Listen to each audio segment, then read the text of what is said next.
Extra cover অঞ্চল দিয়ে সাকিবের হাঁকানো ড্রাইভ চলে গেল বাউন্ডারিতে।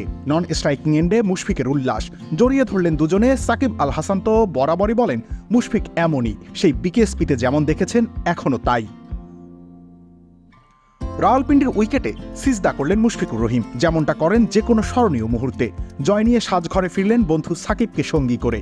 ড্রেসিং রুমের তরুণ ব্রিগেড একে একে নামছে মাঠে, পাকিস্তান দলের সাথে সৌজন্যতা বিনিময় হলো।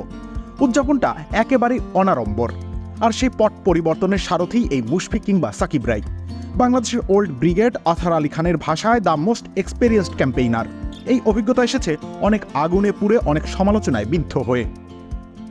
বাকিরা খসে গেছেন নানা পট পরিবর্তনে, কিন্তু আজও অবিচল আছেন মুশফিক ও সাকিব। আর পাকিস্তানের বিপক্ষে ঐতিহাসিক টেস্ট জয়ের অন্যতম দুই নায়কও বলা যায় এই দুইজনকে। প্রথম টেস্টে মুশফিকুর রহিমের 191 রানের অতি মানবীয় এক ইনিংস ভেঙে দিয়েছিল পাকিস্তান দলের মনোবল। বাংলাদেশের বিজয়ের পতাকা তখনই উকি দিয়েছিল রাওয়ালপিন্ডির বুকে। সেই মঞ্চে পাকিস্তানকে অল আউট করার নেতৃত্ব দেন সাকিব দ্য ম্যাজিশিয়ান। খামেরা তো দাগ হয় কিভাবে? এই যে ভাবি, দাগও যাবে রাগও যাবে, নিন চাকা সুপার হোয়াইট। 3টি উইকেট নেন সেই ইনিংসে সাকিব। পরিকল্পনা মাফিক বোলিং করেন, পাকিস্তানি ব্যাটারদের নিজের বানানো ফাঁদে পা দিতে বাধ্য করেন। আর দিন শেষে সেই সুফল ভোগ করে বাংলাদেশ। ফলাফল 10 উইকেটের বিশাল জয়। দ্বিতীয় টেস্টের স্কোরবোর্ডে দুজনের বড় কোনো ভূমিকা দেখাতে পারবেন না, তবে দুই ইনিংস জুড়েই বুদ্ধিদীপ্ত বোলিং করে গেছেন সাকিব। প্রথম ইনিংসে চোটগ্রস্ত মুশফিক মির হামজার যে ডেলিভারিতে আউট হন, সেটাতে নিজের সেরা দিয়েও আউট হতে বাধ্য বিশ্বের বাঘা বাঘা সব ব্যাটাররা।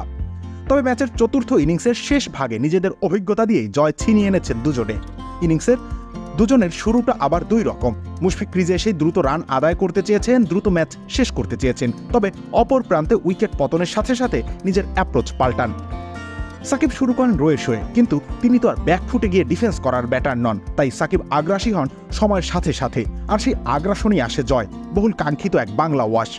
ক্রিকেটের ইতিহাসে এমন অভাবনীয় অধ্যায়ের আগে কোনোদিন লিখতে পারেনি বাংলাদেশ। রবিউল ইসলাম রানী, খেলা 71।